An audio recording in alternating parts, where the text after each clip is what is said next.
Is the royal family relevant today? The Windsors. In spite of their longevity, they are no strangers to scandal. Who could forget Charles and Diana's acrimonious divorce? The mysterious circumstances surrounding Diana's death, Prince Andrew's recent sex scandal, coupled with Harry choosing to live in another country. Do we really need them? Nobody comes to England for the weather. I think they're a great asset to have for the country. Brings in tourism. Don't really need the monarchy, so... I think it needs to be reformed. I actually quite like the royal family. So in the States, they're really popular.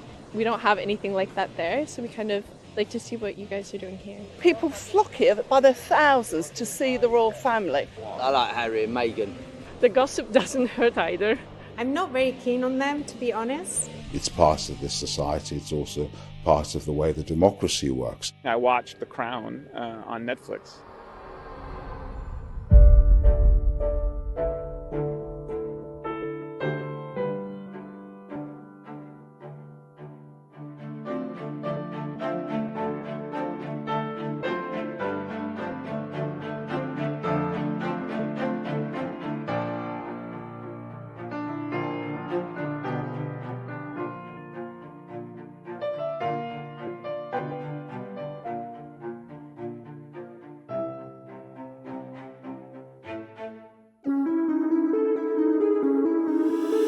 Whenever a newspaper editor wanted a royal story, you can bet the name of Miss Penny Junor was never far from their lips. And indeed, she has become the godmother of royal biographers and correspondents. She was the first person to write about Charles and Diana. She followed up with 2 books on the Prince of Wales, and then recently a book on both William and Harry. When I first started writing about the royal family, which was over 35 years ago now, I didn't write about them because I was a royalist or a monarchist. I wrote about them because I was asked to. A publisher rang me up and said, would I write a biography of Diana? I was a journalist at the time, fantastic opportunity. I would have written about anybody. So my view on the royal family has changed quite a lot over the years, and I have become, having written about them, studied them, and followed them all over the world, I have become much more of a royalist. The senior royals, I think, are extraordinary people who have such a dedication to duty, a selfless dedication, that it's pretty awe-inspiring.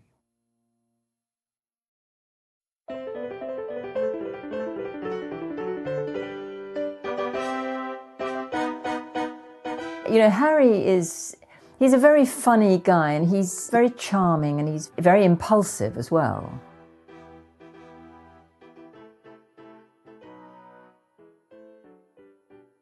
They were a magical couple, and when they married, everyone was overjoyed. She was beautiful, she was glamorous, she was of mixed race, which was a great thing. You know, a huge plus for the royal family to have a mixed race member. It was representative of a lot of people in this country. The monarchy must always be relevant to the people in the country, otherwise it will lose its reason for being. The press loved her, people loved her. Everywhere she went, they were a golden couple. And for a while it looked as though she and Harry might actually eclipse William and Kate. By contrast, they were beginning to look a bit staid and dull. But my goodness, how staid and dull looks good these days. Looking at Meghan, who is an American and was, by all regards, somewhat of a commoner, like, it seems very difficult. Just that sort of lifestyle that they have to uphold, like, even though you want to do great things, like, that is something that's really difficult for you to live with, I think. I think she's very brave. Yeah, I think she's entitled to her privacy. I am not too sure if she was quite aware of what she's walking into.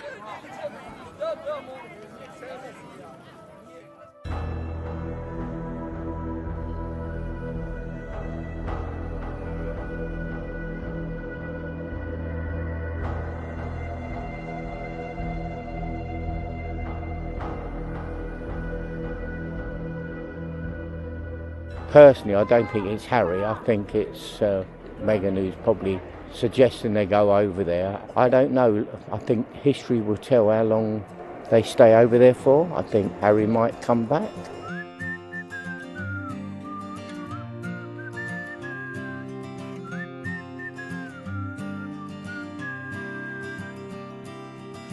I think Americans in general got more invested in the royal family. I mean, we always sort of enjoy the pageantry from afar, but I think people got more invested in the royal family when Meghan married in, and of course she was very meaningful for a lot of people, and that's important. I think it's very sad that Harry and Meghan have stepped down from royal duties. I think it's very sad that they're opting to live in Canada.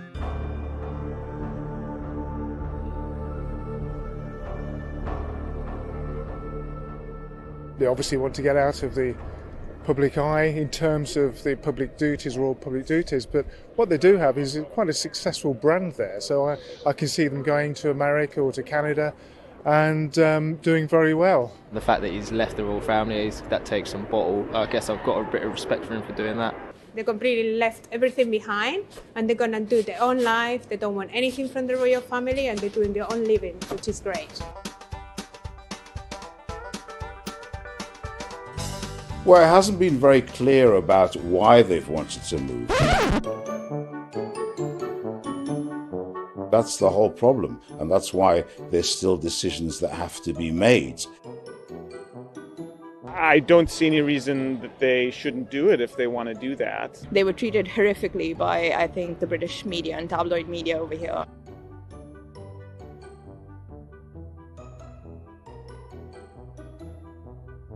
I think it's justified in a sense. I think maybe it may be a bit more Meghan than him. I think maybe her not coming from that kind of background, it's quite hard for her to adjust, and maybe that's been a tipping point for him to kind of do what's right for his wife as well.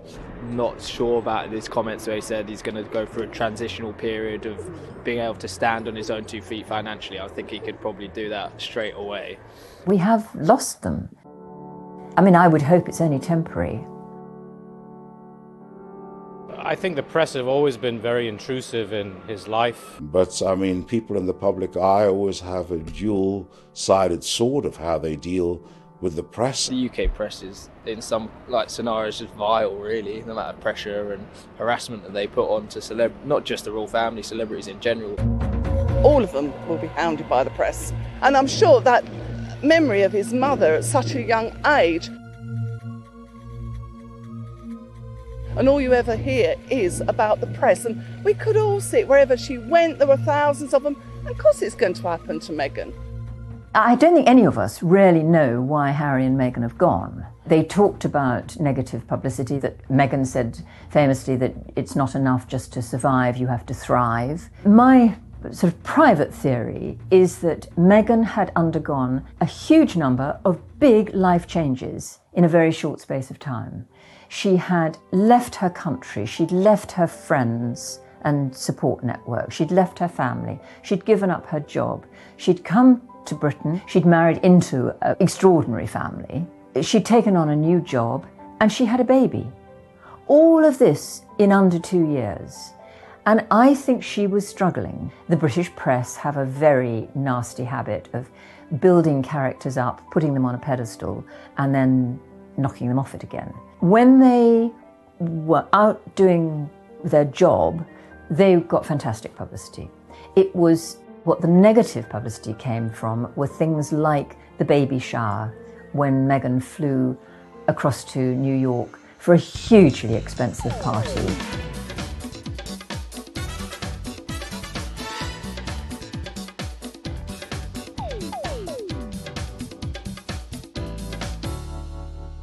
Mug me. I'm not gonna mug you.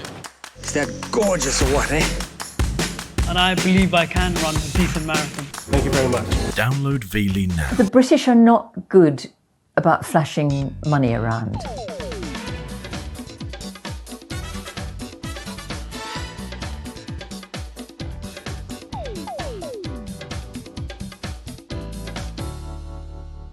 The Americans are much... I think there's a culture clash.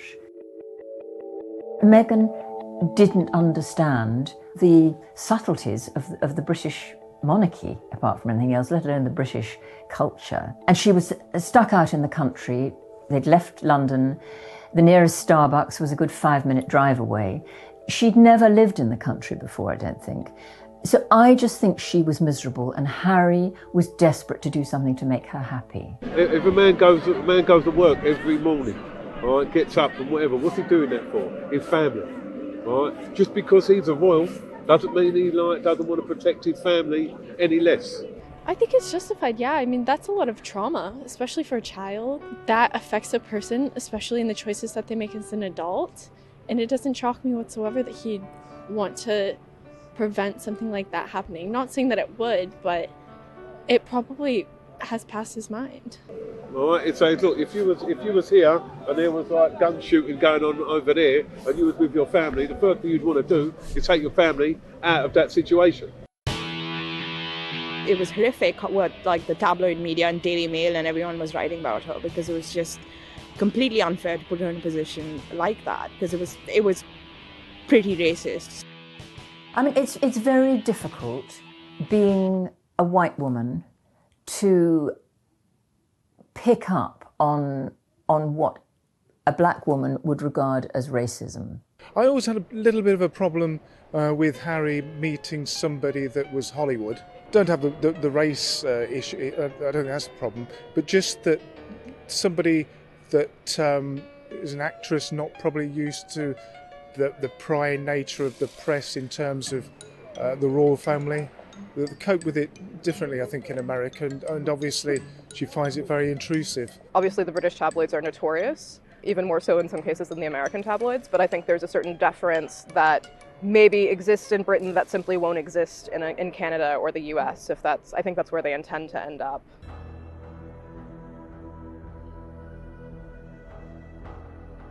I think it's understandable, but I wonder if practically it will have the effect that he thinks it will have. I mean, considering Brexit and everything that's happened in the last couple of years and what we've been dealing with, like over here, in the media especially, there's an overtly like racist tone about like everything, which I think if they made the move to Canada, which I think is probably less over there, so I think they'll probably be treated less harshly than what has been going on here for the last couple of years anyways. I personally don't feel that the coverage, by and large, I mean, there have been one or two unpleasant pieces written and, you know, one or two incidents which were clearly racist and unpleasant. But I think overall, the coverage has not been racist. I think the coverage has been typical of the British media and their habit of building somebody up and putting them on a pedestal only to knock them off it again. She was put onto that pedestal. She was the golden girl who'd arrived in the royal family. She was coming in as a breath of fresh air. She was bringing her mixed race with her, which was great for the family. Their wedding was spectacular, and there was so much affection for both of them. It's a cliche, but America and Britain are divided by, they're two countries divided by a common language. We really are very different, I think. And the royal family is a strange institution, and we expect them to behave in a particular way, which is sort of illogical, the way we like them to be showy. We like them to wear lovely clothes, but we don't want them to be wearing clothes that are too expensive. We want them to peer out of the sky in helicopters and turn up in Rolls Royces, but if they get above themselves, we slap them down. Without having been brought up in this country, I don't see how anyone can really easily fit in. And Meghan coming in, I think, absolutely didn't understand that. And why should she? She thought it was absolutely fine to go hugging people. It is absolutely fine to go hugging people, but we don't expect it of the Queen. If the Queen started to hug, we'd be horrified. So that was where I think the negative sort of publicity started to come in. And some of it, I'm sure, has been very hurtful. I mean, you know, anyone who is in the public eye gets negative publicity. You always do. There's no one who escapes it. Who knows what actually goes on in that relationship between Harry and Meghan? I think it's probably her that's caused that. I think she's lived in Canada. I think she's called the shots, really. It's ridiculous, isn't it? I mean, any marriage is going to be two equal parts. It should be. I think he's followed what she wants, but I think he's going to miss the limelight because, after all, he's quite big in the UK as a sort of ex-playboy, etc. So I think a lot of it is down to her. I think he's very much his own person, and he's always had his own way about going things, but I think he's met the person that he wants to be with, and he's respecting her opinions as well and taking them into account. Meghan is undoubtedly a very strong woman. She was a successful actress. She had a difficult beginning. Came from a broken family. She's a strong, independent woman. Harry is probably quite malleable, and I would think she certainly does call the shots in the family. Whether she has manipulated him, I wouldn't want to hazard a guess at all. I mean, isn't that like the classic story of the shrew, controlling her man? I mean, I'm sure he has a bit more brains than that to just be controlled by someone. I mean, come on. He certainly seems to be very much in love with her. On the other hand, I think the clip that's been out on YouTube of Prince Harry at a Disney reception talking to the head man, I suspect that was more Harry being a bit cheeky. I mean, I feel like that's completely blown out of proportion, because you can just take a second of a clip from anywhere and just be like, he's trying to be like a shill for his wife. But I think it's conversation. I mean, like I said, I work in the film and TV industry, and I sometimes go and joke around, on networking events about oh, yeah, hey, hire me. I wouldn't think that Meghan had said, you go and ask him, tell him that I do voiceovers. I think it's, absolutely on the cards that he might just, as a joke, say, you do know my wife's, up for work, don't you? There's been a lot of talk about the British taxpayer should not pay for Harry and Meghan's security if they are not working as members of the family. Well, of course, if you're not doing your job, you shouldn't be paid for it. I live in an area where the stabbings are going on in London, so it's North London. I had someone actually being arrested with a knife. Why is it happening? Why are teenagers dying left, right and centre? It's because there's no money for security. And then you read that the royal family is taking in millions to have their security for only 2 people and a baby, and then you think, so are their lives better than those teenagers and these people that are actually killing each other and dying? So why couldn't they just, it's not a good thing for them to have the money. I pay taxes like everyone else. I want to be able to walk around and be safe, and I want to see people that they are safe. He's the Queen's grandson, so I would think the security is still going to be something like what it was. But whether we should or not, I don't know. Well, I mean, if he's now denounced his role, then obviously the British taxpayer should not continue paying for him or her. But I mean, if he's going to continue any kind of role, then depending on what that role is, then obviously he may have some of these costs covered, because I mean, there is beyond the duty also important roles that the royals play with regard to promoting British culture, British industry. So if he's going to be involved in any of those trade trips of any kind, then that's, a governmental or a duty for the country, and obviously he should be paid for that accordingly. I don't think we should be paying for them. They've got enough money and they can earn a lot of money. I mean, she could go back to doing acting, couldn't she? I think that needs to be tapered down. I don't think you could switch off the tap immediately. Yes, I suppose you don't get paid if you're not doing a job. If I said to my boss, yeah, that's fine, I'm not going to do what I'm paid for, so why would she pay me? I agree with that. I don't think the taxpayers should be funding, especially things like the security or anything like that, because they're no longer a part of the royal family. I think that should be their responsibility. Personally, I think if they remove themselves from the royal family, then they should be creating their own kind of funds to support their lifestyle. I don't really think the British taxpayer should pay for someone who's not in the royal family and who wants to obviously go somewhere else and do their own thing. So I think, yeah, in that respect, I wouldn't want to be funding their lifestyle. I understand people's irritation that we should be funding this couple who have walked away from what arguably, we see as their duty. On the other hand, Harry didn't ask to be born into the royal family. It is only because he is a member of the royal family, a senior member, the Queen's grandson, that he is a potential target. He's also a target because he served in Afghanistan. I think, like it or not, the British taxpayer does have to pay back for that service. The brothers are they've been close as can be all their lives and very much relied on one another. They had a difficult childhood and they clung to each other. But they are very different characters. Obviously, it's no secret that Harry and William's relationship has changed over the recent years. I'd be surprised if there was any great rift. I mean, it's all speculation, isn't it? The only things we hear about it through the media, and I'm sure the media sort of exaggerate it and play on things just to sell papers. Any of those differences of opinion has directly caused a rift between two brothers. Blood is always thicker than water, even if it runs blue as it does with them. William is very controlling and considered. He thinks things through and then makes a decision. Harry flies by the seat of his pants.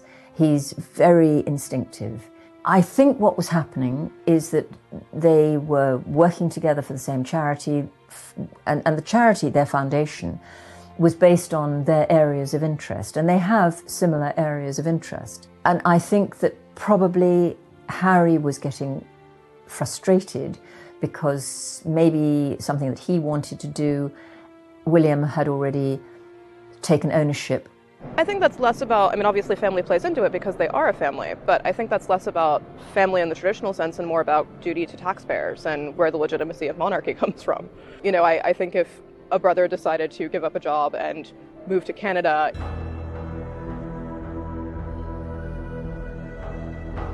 in any other circumstance, it would just be a personal thing. This is definitely not, and I think you're seeing that manifest in discussions.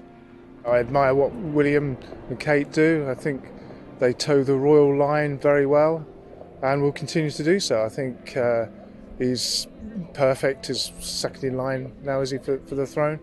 And I guess Harry's the spare one anyway, so he's more likely to go and sort out a career for himself outside of the royal spotlight, but being able to use that powerful brand that they have to do very well, I would have thought. I think it's a real shame that there is a rift there.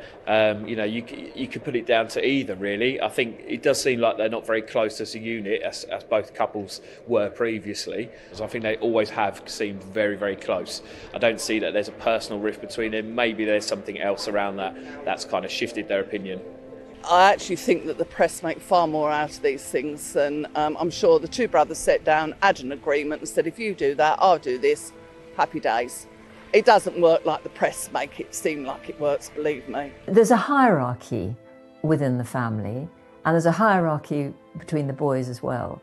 And William is the more senior of them. And I think that Harry at times found that a little bit frustrating. So I think there were niggles, and inevitably, when one brother marries and starts to have a family, their focus turns more onto their family rather than their unmarried brother. So I think the ground was shifting in their relationship. Then Meghan arrived, and my understanding is that William thought that Harry was moving a bit too quickly, and Harry, I think, really took against that. And I think that was the point at which the relationship seriously became unhinged. And then the two women, they're just poles apart. They're so different. So there wasn't an immediate rapport there. No family is perfect, right? So it's like every family is going to have issues and ups and downs, and I guess it's pretty awful for them that it's now a public, it's a matter of public opinion. If they have issues, it's fine.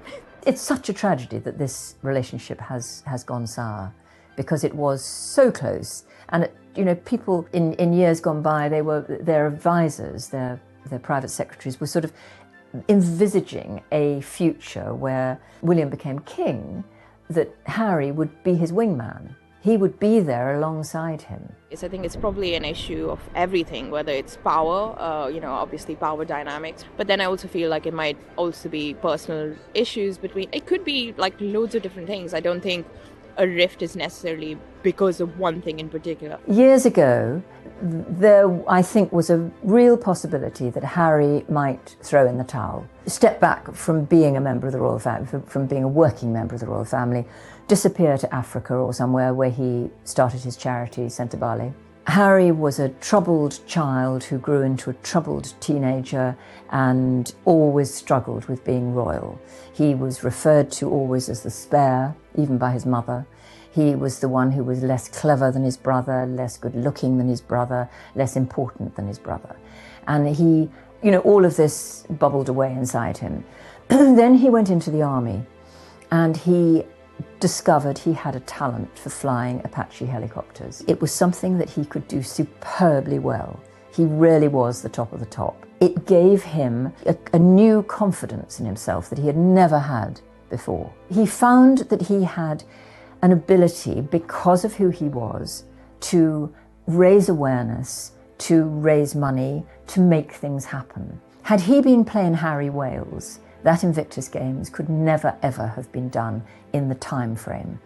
Harry had the idea, he stole it from America, but he had the idea, he made it into an international event, not unlike the Olympics, which took 8 years to come to fruition. Harry managed to get that off the ground in less than a year, the first Invictus Games, and he did it because he was HRH, Prince Harry, who was able to use his charm and his title to persuade people to help him and to make things happen. My favourite is William. I think William and Kate, I think they're perfect the way they deal with their life, and I think Kate has really slotted into it. And hopefully, in a very short period of time, he will become the king, and I think they'll make an excellent king and queen. I feel like he will, just because I feel like his opinions are more modern and up to date and stuff, but we will give Charles a chance just because he's waited so long for it, and I feel like he deserves the chance. Yes, I think he will, and I think he does everything correctly. I think he plays the part very well, and I think his wife will do a very good role as well as a queen. Oh.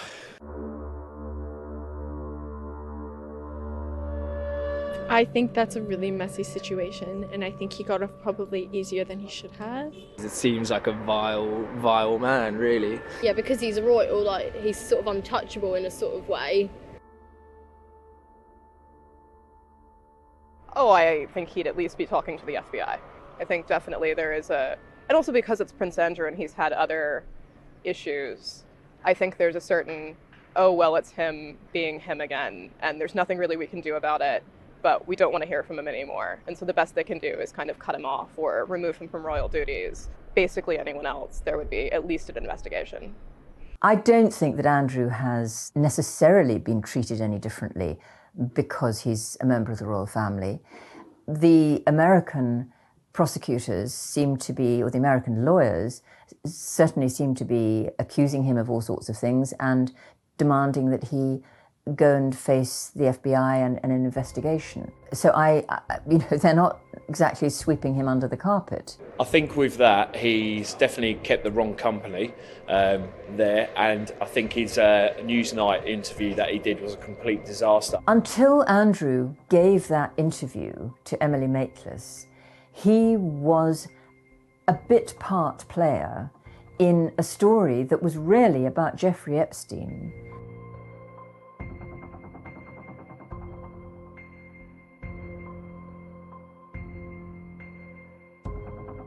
Well, I remember seeing the programme that night, and like what was said in the papers, complete car crash. It was really hard to watch, and I think it shows that people like Andrew are just totally out of touch with what people think.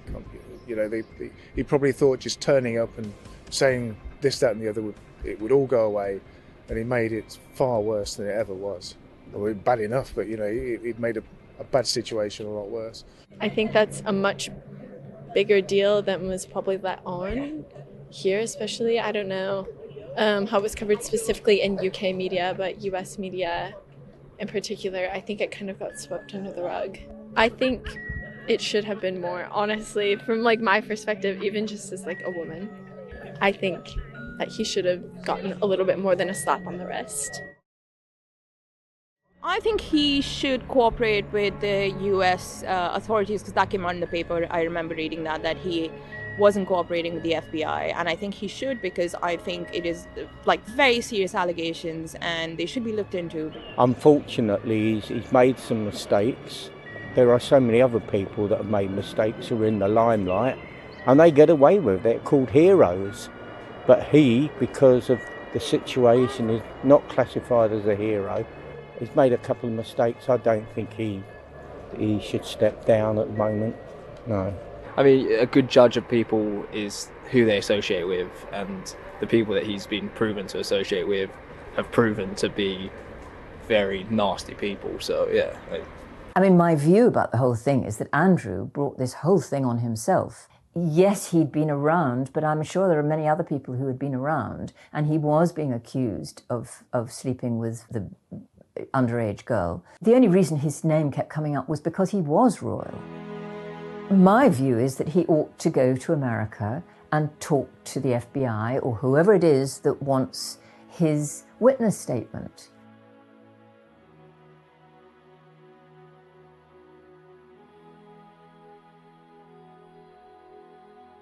I don't know if it's appropriate, but I think it's about the best they can do without risking, again, the legitimacy of the monarchy. I don't think that, I think that's very lenient. I think he should be, like, I mean, I think there should also be investigations over here regarding those charges, because, I mean, he shouldn't be protected just because he's a public figurehead. I think, yeah, he is pretty much untouchable because he's a royal. If he was anyone else, he most definitely would have been tried in a court of law. I think it's highly likely he did sleep with Virginia Giuffre Roberts. Whether he knew she was underage is a completely different matter. And in fact, in this country, there was nothing illegal because she was not underage in this country.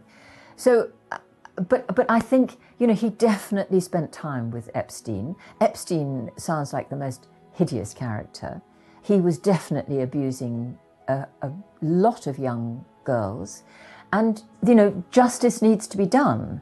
Yeah, I mean, I think that's a problem anywhere in the world if you're in a position of power. I mean, look at the Harvey Weinstein case. I mean, it's pretty obvious that if you're in a position of power and if you have money, you can pretty much get away with anything. I don't think we'll see Prince Andrew back as a working member of the royal family. I think he has absolutely shot himself in the foot. But I don't think he'll be a great loss. Not many people really know what he did. I mean, most of what people know him for is being Randy Andy. He had a string of sort of dodgy friends in foreign countries. He has been a bit of an embarrassment to the royal family, I would suggest, for some years. I would think, I mean, we're looking at William being king possibly, you know, maybe 20 or 30 years ahead. I think he's shaping up really well. There was a time when it looked as though Harry and Meghan might eclipse him and Kate. They seemed to be far more exciting and glamorous and go-getting and modern. And then they blotted their copybook and they've now gone. William and Kate, I think, have had a resurgence in popularity, and we now look at them and think, actually, quite conservative and a little bit dull. and a bit dependable is really good, because that's what they are. They are, I mean, rather like the Queen. The Queen has never been a fantastic personality, because monarchy is all about unifying the country. That's what monarchy is for, and that's what it should do. And if you've got a very big personality, some people will love that personality and some people will hate that personality. That's the nature of human beings. If you have a very bland character as your head of state, then there's less to like and less to dislike. The Queen has mastered that. Privately, she's a much more exciting, interesting individual, but what she presents to the public has always been very vanilla, and she's never expressed any strong opinions on anything. William is modelling himself on his grandmother, I would suggest.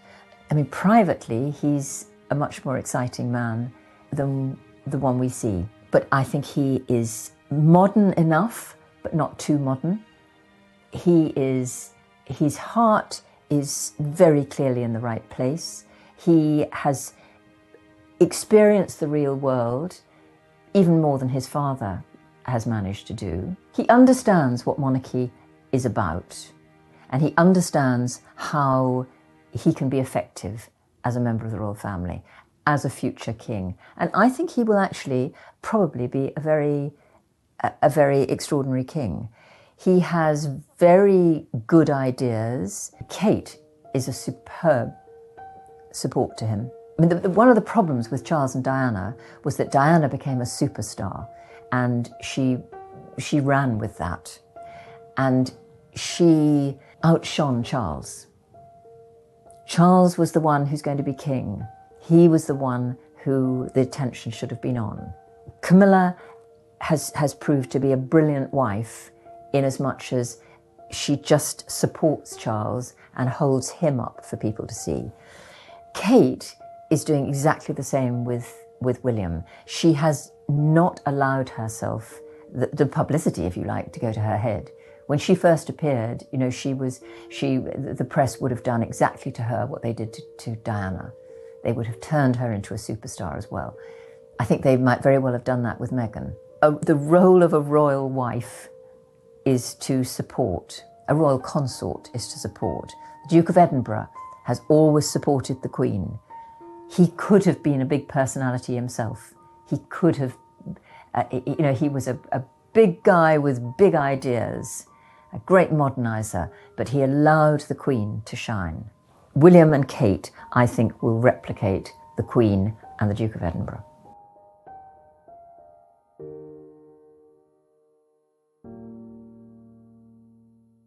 The member of the royal family that I've written most about is the Prince of Wales. I am very fond of him. If I had to choose my favourite member, I mean, the Queen is extraordinary, but I actually don't know her quite as well. I have written about her, but not in such depth. The Prince of Wales is my sort of age.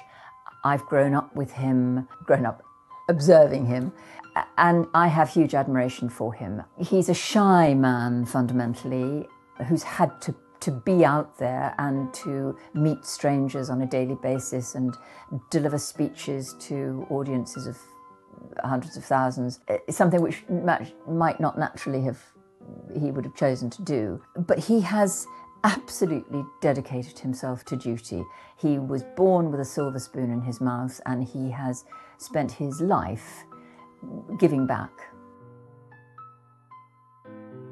I mean, he obviously has developed over the years. I mean, he's been a very long-serving Prince of Wales and, heir to the throne. So obviously, not only has he developed as a person, but developed in his roles within society, but also taken over quite a lot of the monarch's roles from his mother. So, I mean, he certainly has developed. And I love Charles, and I think it's very sad that he's had to wait all this time, but quite rightly, I think the Queen should go on until the end of her days. As far as what he says about trimming the royal family, this is what a lot of English have been crying out for. They call them hangers-on, people that are getting money from us, that we don't seem to think that they're doing anything. Maybe a few years ago, they thought that Charles was a little bit wacky, had some strange ideas about talking to plants and all those sort of things. A few years ago, people were saying, William, hopefully William will take over from the Queen. There's something. I think most people now like Charles to have a go. Charles suffered enormously from his failed marriage. The people, the country, the world probably, were divided in their loyalty. Some people adored Diana and felt that she was wronged by the Prince of Wales. Other people thought that she was flawed and that the marriage was a wreck. But the people were very divided in their views about Charles at that time, and a lot of people blamed him for the collapse of the marriage and ultimately for her death. And as a result, he's been deeply, deeply unpopular, principally because his marriage failed. The antagonism towards him in Britain has been because of his failed marriage. His reputation since that era, which is now 22, 23 years ago, when Diana died, his reputation has recovered. I think when he married Camilla, life became better for him in every way. She rehabilitated him. She made him a very much happier, more confident man. When people could see the real Camilla and realise what sort of a woman she was. When Diana had been alive, Diana called her a Rottweiler and a marriage wrecker. And it was his relationship with her that had fundamentally caused problems in the marriage. That and her illness, of course. I mean, there are many reasons why that marriage didn't work. It was not a good match. But people blamed Charles and his relationship with Camilla. Once they were married, people could see that Camilla was actually a really nice woman who supported Charles in a very dedicated way. And I think because of her and how he has been since he's been married to her, the reputation of both of them has gone up and up and up. Had he become king a year after Diana died, I think could have been very difficult for him. I think the lapse in time and him continuing solidly with good work and with Camilla demonstrating that she also is a hard worker who's just there to support him, not after any titles herself. All she's doing is working alongside him. I think that has rehabilitated him, and he will, when the time comes, be accepted as monarch. Yeah, I think he has become a bit more popular because I think, in some ways he was ahead of the curve when it comes to climate change, or looking at organic food and all that kind of stuff. I also understand that maybe the negative publicity about the whole thing that happened with this particularly volatile relationship between him and Diana, and then the whole affair. At some point, public memory is so short. People forget all these things. People move on. The whole story of Diana it's an interesting story and it's not clear-cut. But Diana fundamentally went into that marriage with Charles a damaged woman. She'd had a very difficult childhood. Her mother and father had had a bad marriage. Her mother was an abused wife. She desperately hung on in the marriage until she had produced a son and heir for her husband. She then fell in love with somebody and saw a means of escape and a new life. She had every intention of taking her children with her when she left Diana's father. Diana was only 6 at that time. She had 2 older sisters and a younger brother. In the custody proceedings after the divorce, Diana's grandmother gave evidence against her own daughter in a court of law, calling her a bad mother. And as a result, very unusual for the early 1960s, but as a result, her mother lost custody of all 4 of her children. Now, Diana had no idea what was going on in the law courts. All Diana, age 6, knew was that her mother didn't love her enough to take her with her. She felt unloved and unwanted, and that little girl took that hurt and that feeling of rejection and misery with her into her adult years. When she met the Prince of Wales, he was desperate to find a bride. The press were on his back, his father was on his back, he was in his early 30s, and if an heir to the throne has one duty in life, it is to ensure the succession and marry and produce an heir. So there was a lot of pressure on him. He had at that time to marry a member of the aristocracy, it seemed important, a member of the aristocracy, a member of the Church of England, and a virgin. Now by the 1980s, those three things were like hen's teeth. We'd had the sexual revolution of the 60s, we'd had the contraceptive pill. There were very few virgins around, let alone aristocratic ones and members of the Church of England.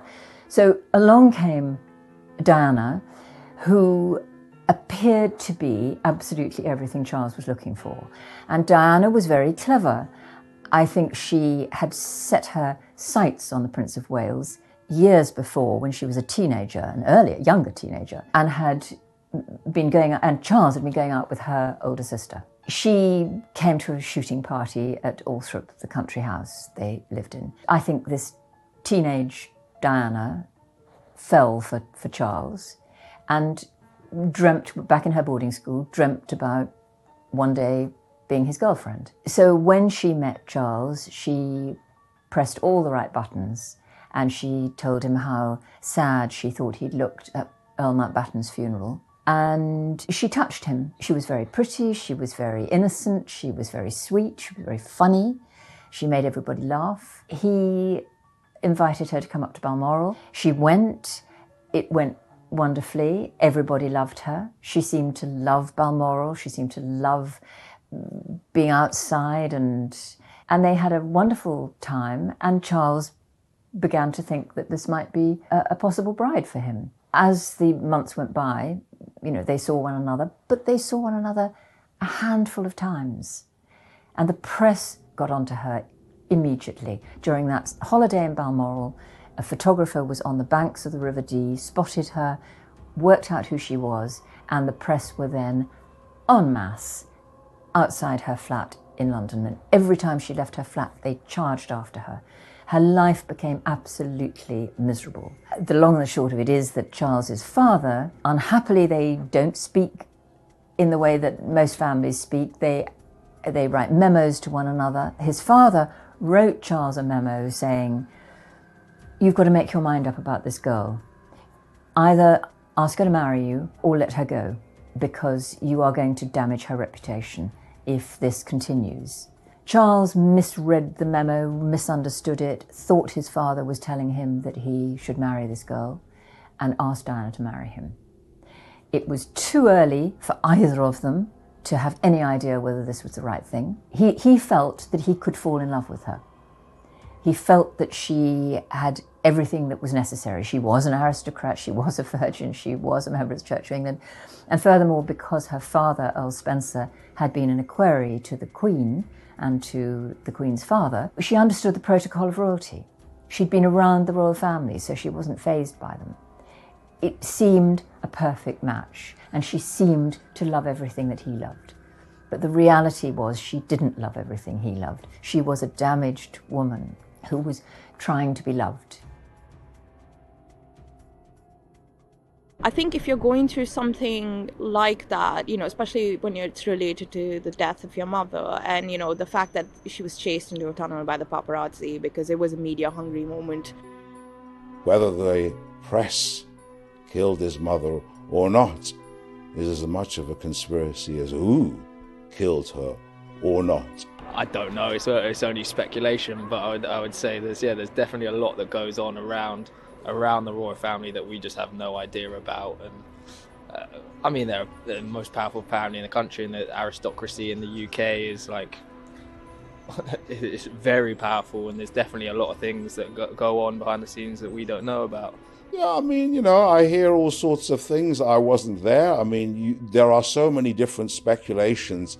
It's very hard to have any kind of belief as such, because, there hasn't been any formal review of the whole thing in any way whatsoever. There hasn't really been anybody coming out speaking about it strongly being a conspiracy in one way or the other. It has just been different rumours as such. So, I mean, it is possible, but I mean, I haven't really seen anything to say definitely this is something that makes me think or suspect one way or the other. I don't think the royal family would have taken a hit out on her, because that's a bit. But yeah, no, I don't believe in that. When we were young, we all fancied like Prince William because he was super hot, but it was obviously these things have changed when I've lived here over a period of time, because I also feel like, I guess, waste of public money on a lot of things. So, but yeah, I mean, I guess maybe living here has changed my opinion, but it was a different thing, I guess, when I was living in India. I used to go to school here when I was a teenager in Cambridge. And I think that's where I became more aware of the royal family as such. And yeah, I always followed them. I like to see what's going on. I don't think they have been doing anything particularly different over a period of years in terms of what they do for the country.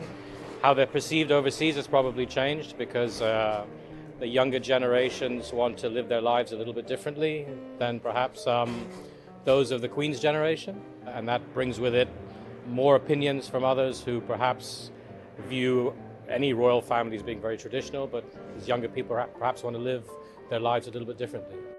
I think there is no chance that Queen Elizabeth will abdicate. When she became Queen, she vowed she would serve this country her life long, be it short or long. As long as she has her health and her mental capacity, which at the moment both are absolutely robust, she will remain as Queen. Years ago, the Dutch Queen abdicated, and one of the Queen's private secretaries said to her, "Ma'am, the Dutch Queen has abdicated."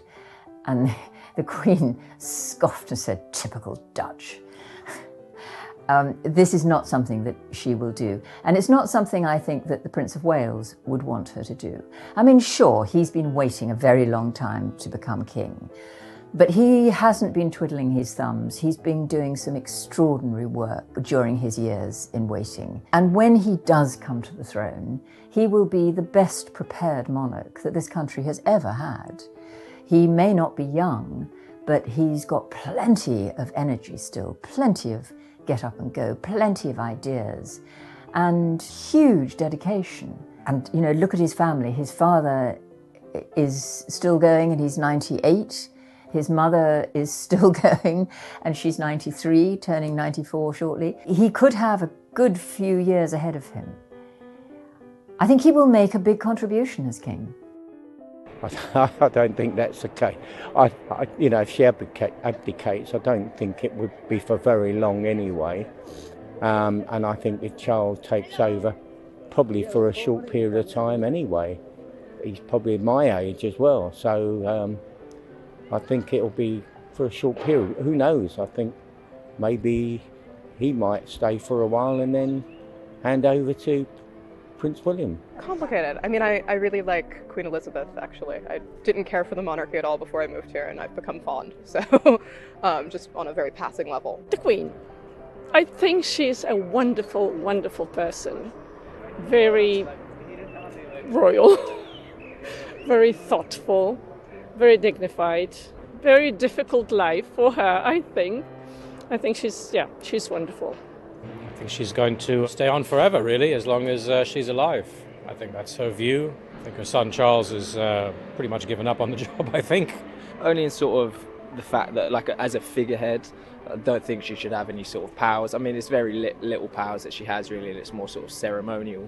But yeah, I mean, really, I think the way that the UK Parliament as well is set up with the House of Lords and etc. should be reformed. And definitely having the Queen as like the sort of figurehead of that should really change. I think the Queen, yes, obviously is the most important person of the royal family and is an absolutely wonderful figurehead for this country. And for her, it's been a sense of duty, maybe to her father, but also to her country. and she's done a wonderful job thus far, I would say. And she's dedicated so much of her life to that. She's gone through war, she's gone through political unrest. I mean, she's going to go for the record, and why not? I mean, she's always been the one who sent telegrams around for people that reach 100 as such, so there's hope for all of us. But I mean, you know, she will go for the record of being the longest running monarch. I think she'll do that at least before she ever considers abdicating, because there afterwards, you know, there'll be a certain mark that she's left, but she'll certainly go that long. So long as she's capable of doing the job and also being able to delegate the other royals to cover a lot of her duties. I mean, you know, her husband is no longer formally involved in royal duties, but at the end of the day, she certainly knows how to arrange all the other members that work with her, and that is a whole transition process that's taking place, whoever will be the next in line. I mean, fair play to her. She's 93 and she's still managing. That's amazing. You know, I mean, I can't even, like, I struggle with social events, like, sometimes, and I can't believe, like, she's actually, like, being able to, like, even manage all of that. So, you know, amazing that she is being able to do that. I think she's done a grand job, like, the whole time she's been there, and I really don't see... I think she's quite in touch. I don't think she is out of touch, really. I think because she does surround herself with, and is very close to William and stuff like that, she doesn't kind of seem out of touch to me. And I think there'll be the right time for him to come in and take that, and that'll be his proper time to do it. I think while she's still in power, why should she kind of, abdicate that and let that go? I don't think it's all that important, really, who's the head of the monarchy. I don't think it's all that important for the running of the country. If you look at other monarchies in Europe, you can see that they are far more progressive, and maybe that's something that should happen here as well, for the younger generation to more accept them and their monarchy becoming more part of the society. She's done her duty. She's worked very, very hard, and if she feels that there should be a change, which she may not, but on the other hand, who knows, I think that's the right time to do it. I think the Queen, is 93 and in remarkable health and continuing to do her duties the best she can. And I think while she's able to do that, I think she should stay where she is. Interestingly, that I've heard recently that Charles is like the second most favourite member of the royal family now, so he's gone up in people's estimations. But obviously the Queen is from good stock. I think her mother lived to 100, 102. So you can see the same happening with the Queen, but I think until she's not as fit and well as what she is now, I think absolutely continue and hopefully get a few more years. Because Elizabeth is quite old now, I think it would be good to have a youthful face for the monarchy. That might help. But I also think that Prince Charles has done a lot for the environment, a lot for young men's youth involvement, a lot for the arts. I wouldn't mind seeing Prince Charles as monarch, and I think that what he would do for the environment would be really, really interesting. She, at the end of the day, can't necessarily decide whether he's fit to be the king or not, unless she is planning to abdicate, which is not what's within her plan. When she dies one day, then obviously he is the heir to the throne. So he needs to be prepared either way, and he knew that. And everybody's known that ever since he's been born. So I think there's still a future, but the problem's going to be with Charles. I think if Charles becomes king, the royal people will not be so favourable with the royal. Like I say, I think the Americans following the monarchy as a soap opera is a little bit confusing to me, but I was in a very visceral gut level as an American, quite opposed to monarchy, and then a lot of my previous research has been on Spain, and so I don't care for their monarchy. So when I came here, I was kind of on that same line of thinking. Now I think that there's in a very controlled constitutional monarchy sense, there's a continuity that can be provided through a monarchy that's interesting. I don't think it would necessarily work anywhere else, but it seems to work fairly well here. I think it's a bit unclear what the future is. I think there's so much in the tabloids and the papers and scandals and stuff at the moment. I think they've always dealt with previous ones quite well. I think they'll still be around for us, and I think that it's, like I said, it's an important part of our country to have the monarchy, in my opinion. You know, I mean, nobody's beyond criticism, but I mean, I wouldn't say that a criticism has to go as far as deciding whether we should have a monarchy or not, because, I mean, you know, it's part of this society. It's also part of the way the democracy works.